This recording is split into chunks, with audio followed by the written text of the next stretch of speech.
qisada maanta idii wadaa tan mid lamid ah hore ayaan u soo aragnay waana qisooyin ah argoosiga iyo aanadaba haddaba qisada maanta idii haya waa qiso ka dhaxaysa laba qoys oo 20 sano u dambeeyey dil iyo dhiigba isku daadinayay waxaana ka dhacday mandaqada la yiraahdo Saciid ee ka tirsan waddanka Masar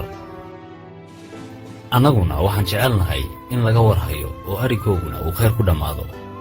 weliba aan ku soo gabagabayna maanta stuudiyahan waxaan ku rajo weynahay inuu arinkoogu maanta halka ku dhamaado oo ku soo gabagaboobo dilkuna ma fiicna waana qarniyo soo jiray marka hore iga ogolaada bal inaan soo gudbiyo qofka arinkan soo dalbaday magaciisa inuu yahay Axmed Azazi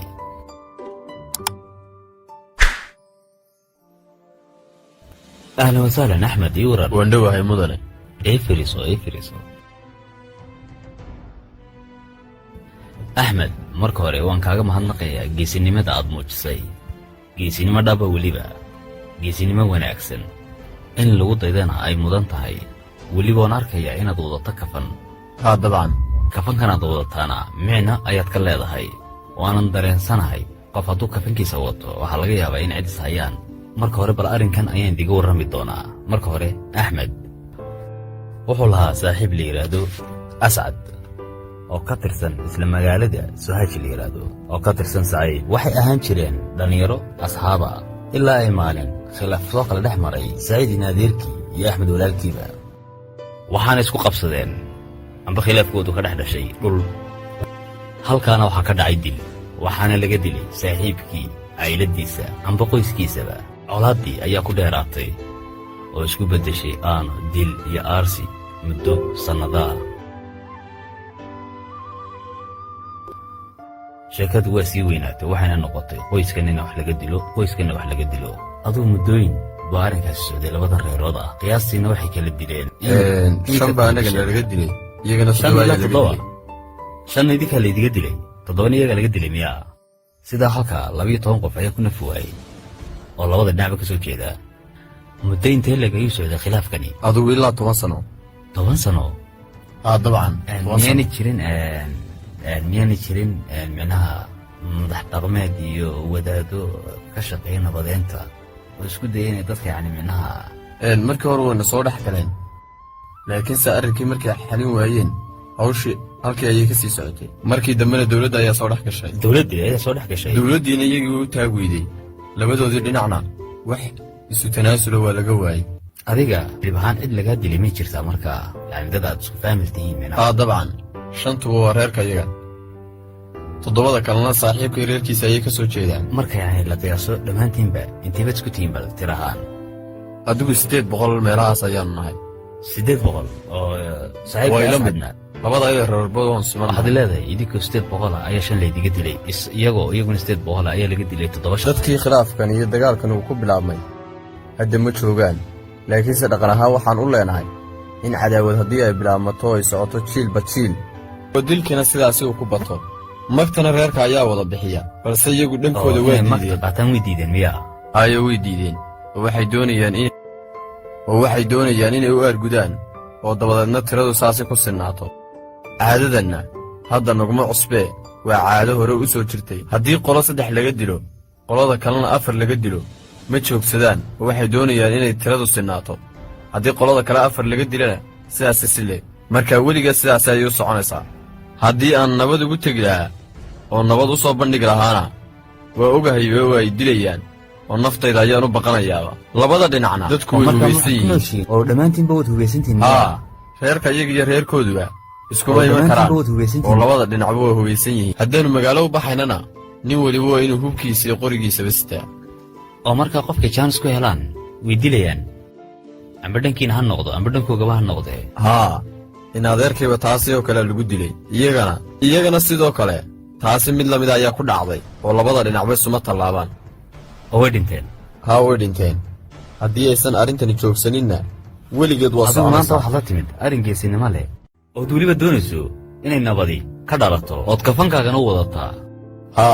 arrinta kafanta waxaan kafanta u sitaa haddii uu nabadda iga diido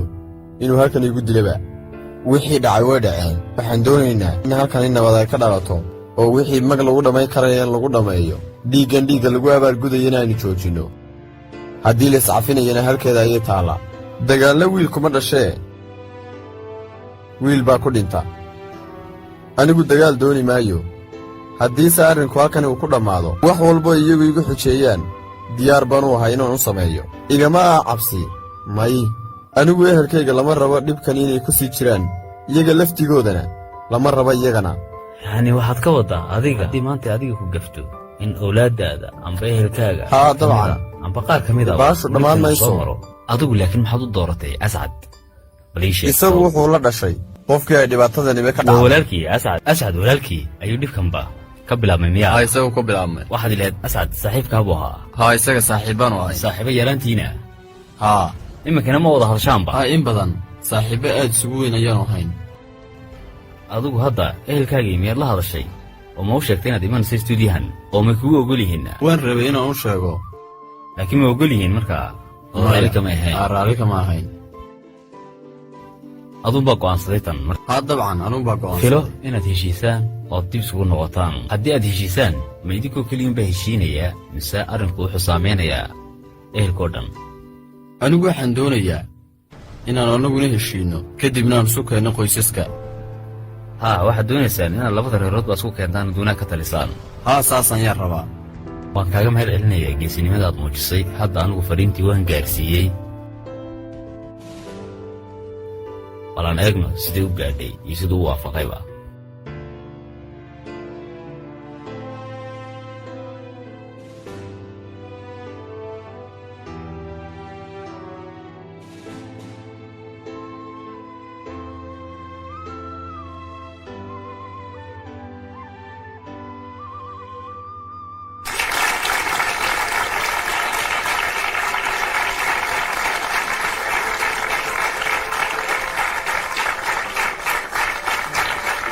ahlan wasahlan sacad waan kaa qaaday mudana george soo fadhiiso iga waran axbaashaada waan fiicanay maasha allah alxamdulilah iga waran ganacsigaagii si fiican buu kala socdaa maasha allah maxaad ka ganacsataa adigu markaa maxaad ka ganacsataa khudrad haa khudradda weliba suhaaj ayaad ka maya ganacsataa qaahire maharadeeda ku taallaa haa xaggan masar qaahire ayaan deganay iminka oo miyaad tagtaa suhaaj mararka qaarkood mar kale tegi doontaa haa iga waran ehelkii way fiicnaayeen faamilkii adigu xaas miyaad leedahay imisaad carruur leedahay shan maasha allah ilaah kuu daayo wiilal iyo gabdho labayna moodi 3 bilood 2 wiil iyo 3 bilood maasha allah qofka ugu weyn carruurtaada magaciina waxaa la kala idhaahdaa aaya iyo ammaana rahaya iyo ciwaan curadkaaga waa xayim haa aburaxiim yani waxaa tahay nin naxariis badan markaa adigu naxariis badan tahay miyaa ubadkayga waan u naxariis badanahay maxaa lagu soo yidhi barnaamijka markaad imanaysay se maxaad ka filanaysaa barnaamijkan maxaad ka filan doontaa barnaamijkan wallaahi furintaadu way soo gaadhay adigaanan ku sharfaan ku yimi maasha allah soo dhowow baan ku leeya aniguna ilaahay anigana sharaf baad iga mudan tahay waanan kaaga mahad celinayaa ilaahay ku baraka barnaamijkan insha allah ilaahna waxaan ka rajayn doonaa khayr u mooye inaan insha allah laakiin aniga maaha qofka kuu yeedhay adiga qof baa jira aniga i soo wakiishay sidaan adiga kuugu yeedho runtiina anuu adiga kuma noqon laakiin qof baa jira iga codsaday inaan adiga kuu yeedho waana qof adigu aad cisayso waayana ma doonaysa inaad ogaato haa sabab ayuu kugu yeedhay meeshan maxaad la feejigsan tahay maxaa dhacay yaa ii yeedhi karaa aniga anigu adigaan ku yimi maasha allah waa ku soo dhowaynaya anu mar labaadii mar saddexaadba waad mahadsan tahay waanan kaaga mahad celinayaa ilaahay ha ku daayo waanan ku faraxsanahay abuxayow ma doonaysaa cidduu yahay inaad ogaato ma doonaysa inaad ogaato cidduu yahay cidda ku yahay shaashadda agtaada ka soo jeedda eeg haddaba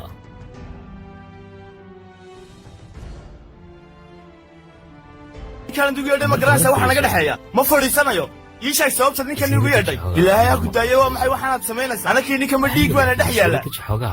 maskaxdeedu mama shaqaynaysaba tan ninkaan arkayo inaan dilaaban u kul lahayba waxaas dhan aadaa ka dambeeya soo maaha oo ninkan meesha keenay fadhiiso anaa kula hadlaye oo weliba anaad leedahay soo maaha fadhiiso oo isdeji ninkan aan arkayo dhiig baana dhex yaalle garan maayo horta waxaanaad sheegaysin adiguye ninkan ma taqaanaa yaa aniga waxa naga dhexeeya waan ogahay waxa labadiina idaga dhexeeye ima qalorta aniga faamiligooda keliya ayaa shan naga maraya oo ma isagaa kaa dila markaa isaga iyo reerkooduba dee isaguna dee reerkunbuu ka mid yahay laakiin masaga gacantiisa ku dilo waayey ma markaad weydiinaysaa haddana maya masaga anaa imika ba sheekada soo khatimaye waxaad ii sheegtaa ninkan xaguu joogaa maxaggan buu joogaa itus me maya miyuu maqlayaa markaa aan su'aal ku weydiiyo dhibtaydii dhex taalaa xal maya wax xal maba laba jirta xal miyaa markaa weligiin waxaad doonaysaa inaad ku jirtaan xalka keliyana dhex yaalaaba waxa weeyaan oo keliya dhiig wax ma fahmaysaa ma maqlaysaa reerka waxaan dhex yaala oo keliya waaba dhiig 5 baanu ka dilnay 15 kalena waan lagu daraynaa ilaahay waxaan ka baryayaa welibana inuu dhiigga reerkani magaaladaba qariyo maalin baa jirtay maalin qisadan tiinoo kalaa inay annagana soo martay weliba tuuladaas saciida la yidhaahdo ay ka dhacday 2 reerood bay ahaayeen labada caayilood waxay iska dileen war haddaba sidaan wax kuu fahansiyaa joorjow kuwaani dadkaygii bay laayay anaguna iyagaan gamta ka dhigayna laynaynaa haddaba saji labadeenu baa wada hadlaynaa soo dhowo waaye miyaan labadeenu wada hadlayn haa innagu haddaba barnaamijkan aan ku jirno waxaa la yidhahdaa musaamax kariim ahlan wa sahlan ma musaamax kariim baa intan weliba soo dhex istaagay reerkii dhiigga noga dhexeeyana xaggan ay fadhiyaan labadeenu baa wada hadlaynaa soo maaha haddee iyaga tooda ka bax labadeenu baa wada hadlaynaa haa miyaanidoo ogolayna hadlo anugu haa khayrun baan idii wadaa anigu waxaan doonayaa dhexdiina nabadeen aan ka xaasha nabadan iyo waxaasba noogu dhex yaalaan mid bay naga dilayaan 5 baan u dilaynaa 5 bay naga dilayaan 15 baan u dilaynaa sheekaduba gebigeeduba waa intaas waa musiibo ma ahaba waxaan xaq u leeyahay isba xaq buu leeyahay beritoole haddaad isaga disho dawladdiisa isan ku dilaysa maydkeego xagga yaalanay ku dhicin carruurtiisa dabadeed markaana dee wax walaan haye waan kuu sheegay ama saas baad ku jiraysaan weli anaga dhaqankayga iyo maskaxdeedaba sidaasin weeye way dhici kartaa ascadow way dhici kartaa waad ogtahay taa waad ogtahay wixii dhici karaa adiguna waad la socotaa halkana anigu wax kale uma iman ee keliya waxaan u yimi inaan arrinkani gebagabeeyo waxaanan ogahay haddii arrinkan aynu isla kaashanno inay magaalado dhan aynu nabad ka dhigayno aniga madaxaabay xanuunayaba dhiigaygaaba kacsanba ninkan ma maqli karaba imaqal horta aniga maqal waanad ogtahay ascadow innaga wixiina soo kala dhex maray waxba uma ogiba ilaa 15 aan kaa dilo maanaa miyirsanayaba arrintu intaasi way ka sii weynaanaysaa imaqalkaaganow adaaba cadaabtiiba noo furay oo dabkaygii kiciyey iminka sababteeda adigaas kale ma mar kale haddana ii sheeg sababtu maxaa dhacay imaqal ilaahay ha ku daayee mar dambe wejigaaga ay hor keenin ilaahay ha ku daaye wejigaaga mar dambe ay hor keeneen aniga ila hadal ascad anigii soo eego isoo eeg haye maxaad doonaysaa iminka maxaad doonaysaa ma waxaad doonaysaa inay cid kale haddana inagaga dhimo wallaahi aanay ku dhicin way dhacdayba taasi wixii dhacayna way dhaceen anigu halka wax kale uma iman keliya waxaan u yimi inaynu dhiigga joojinno haddii aad wax kale doonaysa inay dhacaanna fasax ayaa tahay anigu waxaan eegayoon halkan u yimi sidaynu saaxiibbada u ahayn yaraanteennii wanaagba misagaa naga dhexeeya adiguna waxaad sheegaysaaba ceesho mili adigu waad arkaysaa maanta mushkiladda ina haysataa adigu miyaad arkayn kaagana waa adigu imaqal adigaan kula hadlayaaye may maqlaysaa dhibkan baad noo keentay kani waa cadowgaygii ninku isagu kula hadli maayo anaa kula hadlayorta adigaa kula hadlaye maxaad doonaysaa bal adigu go'aankaaga ii sheeg maxaad doonaysaa adigu maxaad doonaysaa bal adigu go'aankaaga ii sheeg maxaad waxaan doonayaa intaad iga disheen labalaabkeeda ilaan idka dilo haddii aad sidaas samayso adigana intii in leegunbaa kugu dhacaysa nebiga ku salli horta haddaynaan maanta innagu halkan ku heshiin oo yaa kuyidhiba marka hore nabad baaba dhacaysaba waaban la yaabanahay ascadow nebiga ku salli yaa kuyidhi nabad baaba dhacaysaba haddii aanay nabada dhicin ascadow anigu kafantaydii waan wataa waxaana doonaysaan mid naga mida inaad dishaan iyo ka badanba aniga dadka kale waxa igama gelin anuu adigan kuu yimi dadkaa hortoodana waan kugula hadlayaa war xaggaad nooga soo baxday musiibo yahay isaga ayaa ku aniga isaga waxba igama gelina laakiin adiga maxaa annakana soo kaaya dhexgeliyey sidaan isku dejiyaa dhiiggaygaa boqol maraye istaji anaa kula hadlaya maqal horta si ixtiraam loo deganna igula hadal si ixtiraam leh maqal wuxuu isaga ku leeyahay haddaana doonayna soco iska bax maca salaama haye bal soo daaba warkaaga la hadal axmedow tani waa kafantaydii waanad la socotaa inaanan u iman adiga cidaan ahayn khaasatan adiga haddaa haddii aynu maanta heshiinnana xumaan dambe inaysan dhacayn ogow waad og tahay labadeenna ayuunbaa maanta dhammayn karaynaa 10 sanno ayaynu ku jirnay dil iyo aano carruurtaada dhowrso aniguna waxaan u yimid inaan carruurtayda aan dhowrsado waxaana laga yaabaa in beritooda ka maalin haddii mid gaadhsiiye wax inuu ka kalena wax gaadhsiiyo carruurtaada ilaasho nebigana ku wallaahi ilaan carruurtayda ciddi u sageed la gaadhsiin karayn wallaahi ilaan carruurtayda ciddi u sageed la gaadhsiin karayn wallaahi baan ku dhaartee carruurtayda ilaan waxba la gaadhsiin karayn ascadow waad og tahay wuxuu adeerkaa sameeyey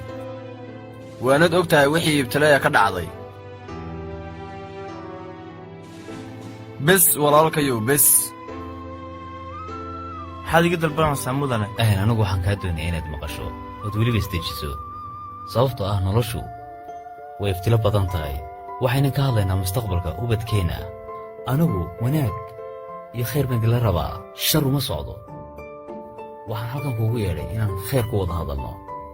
iyo wanaag iyo kalgacaylba waxaan ku yidhi wixii dhaceen way dhaceen wixii tegeenna way tegeen laakiin waynaan ka fikirnaa wax inaga horreeya iyo mustaqbalka ubadkeenna waa taataan doonaya anugu wiilkani isagaa ku soo dalbaday anigu waan garanayn anigu kuma hanjabayo halkanna inaan kuu hanjabo uma iman halkanna waxaan u imi mustaqbalka carruurteenna kumana hanjabiyo isagu imaqal aniga si fiican ii maqal horta fadhiiso innagaa wada hadlayna anigu saaxiibkaa baan ahay haddaan xumay iyo haddaan wanaagsanayba adigu waxaa tahay qof qalbi wanaagsan dadnimona leh innagu adigu aad baad iga cadhood horta aniga markii aad yaabtay oon kadis kaaga dhigay barnaamijkan waan ku runtii marka ninkaan arkay waan kuulaaday oo waan isbedelay ilaahay ka bao horta isteji adigu masaan baad u dhalatay markaa isteji anaa kula hadlayo isteji wiilkan dhallinyarada anugu garan maayo axmed anugu garan maayo axmed isagaana ku doonayey waxaana halkan u yimid inaad arrinkan soo gebagabaysaan dhiiggana aad halkaa ku joojisaan aduu kaa fikirayey siduu isagoo kuu sheegay siduu isagu ku yidhi weliba wuxuu yidhi ascad oo aniga saaxiibkay qaalina igu ah hadda maxaad la kulashahay waad doonaysaa imika inaan samayno haddaad tidhahda iminka 15 baan dilaya annaguna waxaan ku odhanaya 20 baan dilayna sheekaduna dhammaan mayso wax kastaana xal ayay leeyihiin adduunka waxaan xalisnay ma jiro ascadow kaba soo qaad anagu ku hanjabay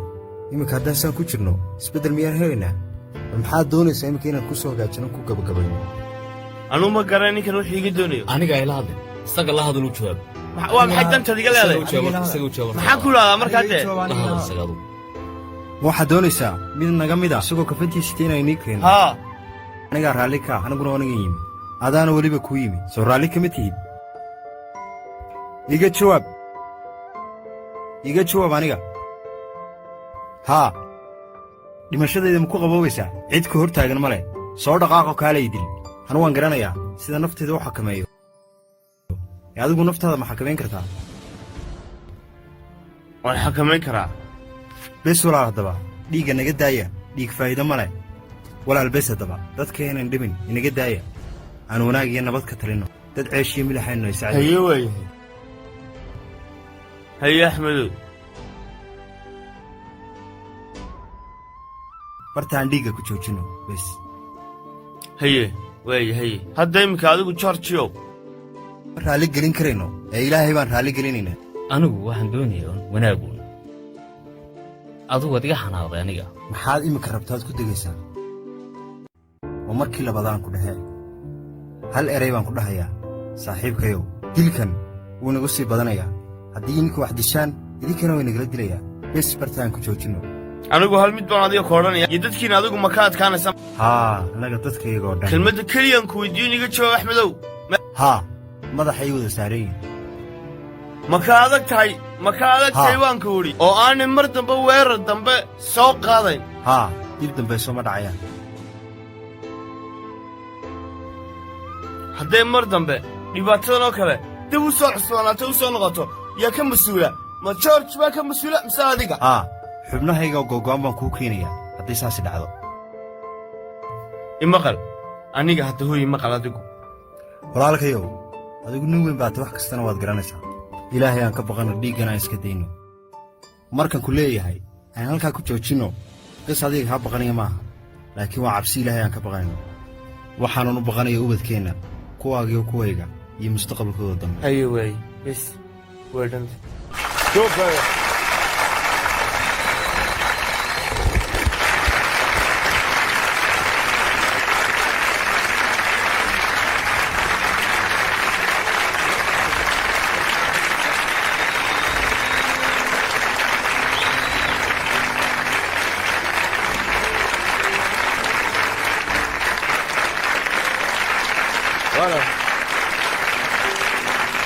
ahlan wasahlan kusoo dhawaada mar labaad barnaamijka Masaamax Kariim. maalin walba barnaamijkan waxaan ka faa'iidnaa qisooyin iyo waxyaalo badan oo inaga faa'iido weyn inoo ah, qalbiyadeena qaboojiya, dadkana isku soo dhaweeya, walow ay dhacdo mararka qaarkood inaan ku guuleysan weyno barnaamijyada qaarkood. maanta waan rajaynaynaa kan inaan ku guuleysano. ahlan wasahlan kusoo dhawaada mar labaad barnaamijka Masaamax Kariim. maalin walba barnaamijkan waxaan ka faa'iidnaa qisooyin iyo waxyaalo badan oo inaga faa'iido weyn inoo ah, qalbiyadeena qaboojiya, dadkana isku soo dhaweeya, walow ay dhacdo mararka qaarkood inaan ku guuleysan weyno barnaamijyada qaarkood. maanta waan rajaynaynaa kan inaan ku guuleysan.